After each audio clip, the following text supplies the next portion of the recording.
भारत का चंद्रयान 3 एक के बाद एक नए खुलासे करके पूरी दुनिया को हैरानी में डाल रहा है। और अब तो चंद्रयान 3 ने चांद की कुछ नई तस्वीरें भेजकर इतिहास रच दिया है। आखिर चंद्रयान 3 के कैमरा में ऐसा क्या कैद हुआ जो हर किसी को अचंभित कर रहा है। दोस्तों, भारत का चंद्रयान 3 अब चांद के बेहद करीब पहुंच चुका है और बहुत जल्द वो चांद पर अपने कदम रखकर वो काम करेगा जो नासा और चीन भी नहीं कर पाए। और ये तो अभी शुरुआत है। ऐसे कई काम है जिन्हें चंद्रयान 3 बहुत जल्द अंजाम देकर इसरो को नंबर 1 बना देगा। आइए दोस्तों, आज के इस वीडियो में आपको वो सब कुछ बताते हैं जो हमारे चंद्रयान 3 ने अपनी आंखों से चांद पर देखा है, और इसरो को जो रहस्यमयी तस्वीरें भेजी उनका भी पर्दाफाश करेंगे कि आखिर उन तस्वीरों में क्या छिपा है। दोस्तों, हमारे चंद्रयान 3 के नए के अपडेट के लिए हमारे चैनल को सब्सक्राइब जरूर करें।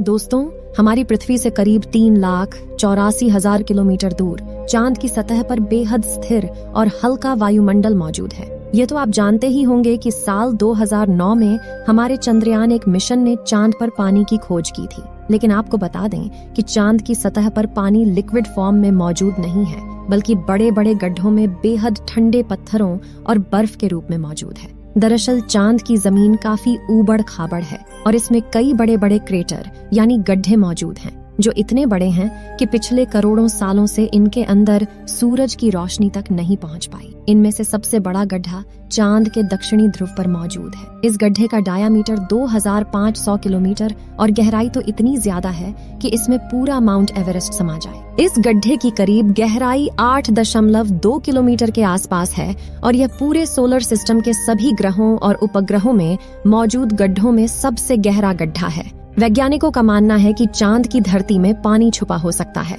इसके अलावा वहां पर hydrogen, sodium, ammonia, mercury, methane और सिल्वर जैसे मूल्यवान संसाधनों का खजाना भी मौजूद हो सकता है, जिसकी खोज करने के लिए ही चंद्रमा पर चंद्रयान 3 मिशन को भेजा गया है। 6 अगस्त के दिन हमारे चंद्रयान 3 के चांद की ऑर्बिट में सफलतापूर्वक प्रवेश करने के बाद से ही इसने चांद के कई रहस्यों को सुलझाना शुरू कर दिया, जिन्हें देखकर दुनिया भर के तमाम वैज्ञानिक हैरान हैं। सबसे पहले 14 जुलाई को जब हमारा चंद्रयान 3 पृथ्वी की कक्षा में पहुंचा तो उसने अपने कैमरा को चालू करके हमारी धरती का एक फोटो कैप्चर किया, जिसे अभी आप अपनी स्क्रीन पर देख सकते हैं। इसके बाद इसने पूरे 20 दिन के बाद अपने कैमरा को फिर से चालू किया। तब तक ये चांद के बेहद करीब पहुंच चुका था और इसने एक साथ चंद्रमा के कई सारे फोटो अपने कैमरा में कैद किए। जी हाँ दोस्तों, अभी आप जो फोटो देख रहे हो ये हमारे भारत के बाहुबली चंद्रयान 3 ने खींचे हैं। इन तस्वीरों के रिलीज होते ही पूरी दुनिया भर में इनकी चर्चाएं होने लगी, जिससे भारत के जानी दुश्मन भी सोच में पड़ गए। इन तस्वीरों में आपको कई हरे और नीले रंग के छोटे छोटे गड्ढे दिखाई दे रहे हैं। असल में ये गड्ढे छोटे नहीं बल्कि बहुत ही विशाल है, जो आकार में किसी शहर से भी बड़े हैं। इन गड्ढों का निर्माण अरबों सालों से चंद्रमा पर गिरने वालों उल्कापिंडों की वजह से हुआ है। दरअसल दोस्तों, चांद पर हमारी पृथ्वी के जैसा कोई वायुमंडल मौजूद नहीं है जो इन उल्कापिंडों को वायु के घर्षण की मदद से जला सके, जिस वजह से इसकी ओर आने वाले उल्कापिंड सीधे इसकी सतह से जा टकराते हैं, जो एक बहुत ही विशाल गड्ढे का निर्माण करते हैं। अब दोस्तों, आखिर चंद्रयान 3 ने अपने कैमरा में ऐसा क्या कैप्चर किया जो सभी को हैरान कर रहा है। दोस्तों, इस वीडियो में आपको चांद की अंधेरी दुनिया के कुछ क्रेटर दिखाई दे रहे हों, और यही क्रेटर दुनिया भर के वैज्ञानिकों को हैरान कर रहे हैं, क्योंकि हमारे चंद्रयान 1 ने इन्हीं गड्ढों के नीचे पानी और कुछ सीमित गैसों की मौजूदगी की जानकारी दी है। ये क्रेटर्स चंद्रमा के दक्षिणी छोर पर मौजूद है, जहां पर हमारा चंद्रयान 3 बहुत जल्द उतरने वाला है। और उसके उतरने के बाद चांद के कई सारे रहस्यों से पर्दा उठ जाए कि आखिर चांद की अंधेरी दुनिया में समाहित इन गड्ढों के अंदर क्या रहस्य छिपा है। अगर भारतीय वैज्ञानिक इस मिशन की मदद से किसी बड़ी खोज को अंजाम देते हैं तो इसरो पूरी दुनिया में नंबर 1 स्पेस एजेंसी बन जाएगी। साथियों, साल 1959 में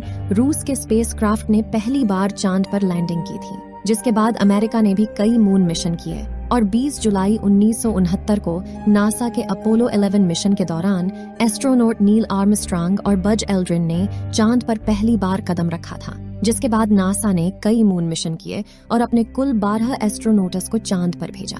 लेकिन दिसंबर 1972 में अपोलो 17 मिशन के बाद नासा ने अचानक से इंसानों को चांद पर भेजना बंद कर दिया, जिसके लिए उन्होंने कारण दिया कि चांद पर फिलहाल ऐसा कुछ नहीं है जिसकी गहनता से रिसर्च की जा सके। लेकिन कई लोगों का यह भी कहना था कि नासा ने असली कारण को छुपाया है, जबकि चांद पर नासा के अंतरिक्ष यात्रियों के साथ कुछ ऐसा हुआ जिसे नासा चाहकर भी दुनिया को नहीं बताना चाहता।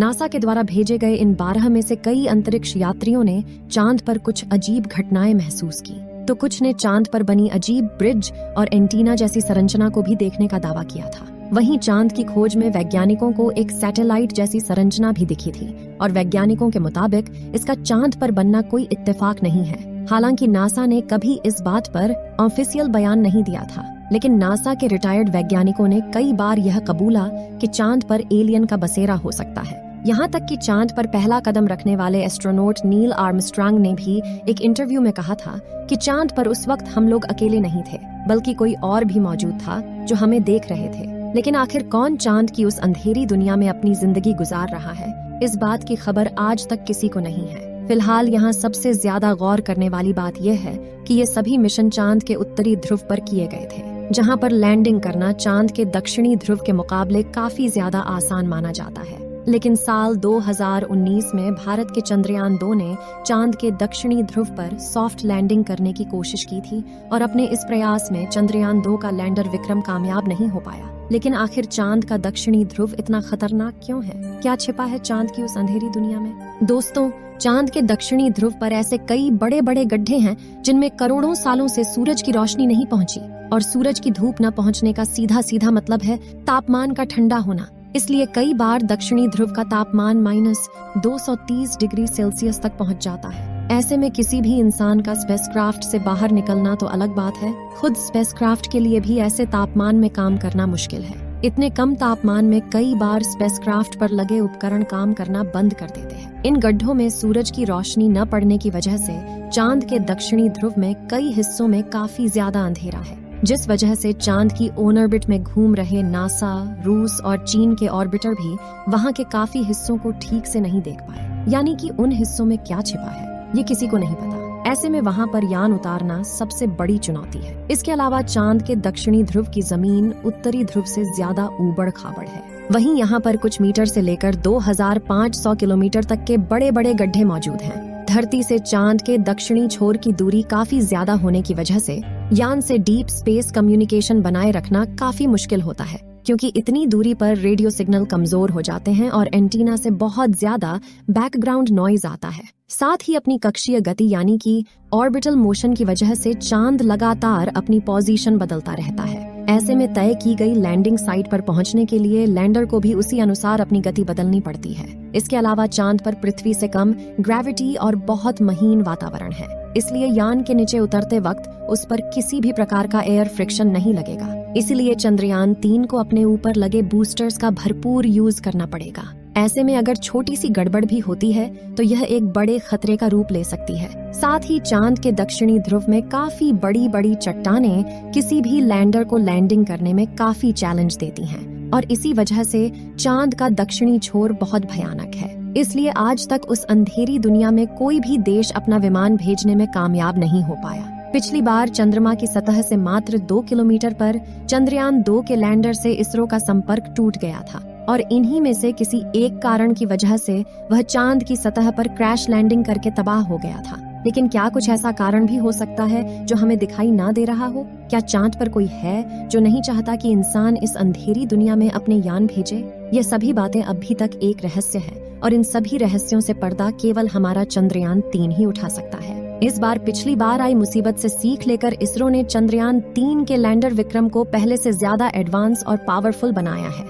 जैसे कि चंद्रयान 2 के विक्रम लैंडर में कई थ्रस्टर्स थे, लेकिन चारों तरफ सही संतुलन बनाए रखने के लिए चंद्रयान 3 के लैंडर में बड़े और एडवांस थ्रस्टर्स लगाए गए हैं। इसके अलावा इस बार के विक्रम लैंडर में लेग्स को बड़ा और मजबूत कर दिया गया है। साथ ही इसकी फ्यूल स्टोरेज कैपेसिटी को भी बढ़ाया गया है। वहीं उसमें लगे कम्युनिकेशन डिवाइस भी एडवांस तकनीक का इस्तेमाल कर रहे हैं, और उन्हें चंद्रयान 3 का खुद का AI कंप्यूटर मैनेज कर रहा है, जिससे इस बार लैंडर इसरो से संपर्क न तोड़े। इन सभी बदलावों से चंद्रयान 3 के लैंडर को चांद की सतह पर सॉफ्ट लैंडिंग करने से कोई नहीं रोक सकता। कई हजारों टेस्ट करने के बाद ही हमारे इसरो के वैज्ञानिकों ने चंद्रयान 3 को चांद पर भेजा है। ऐसे में हमें पूरा यकीन है कि 23 अगस्त के दिन विक्रम लैंडर चांद की सतह पर लैंड करके चांद को फतेह कर लेगा, और भारत दुनिया का पहला देश होगा जो उस अंधेरी दुनिया के रहस्यों से पर्दा उठाएगा। चंद्रयान 3 के सफल होने की दुआएं आप कमेंट बॉक्स में जरूर करें, और इस वीडियो को परिवार,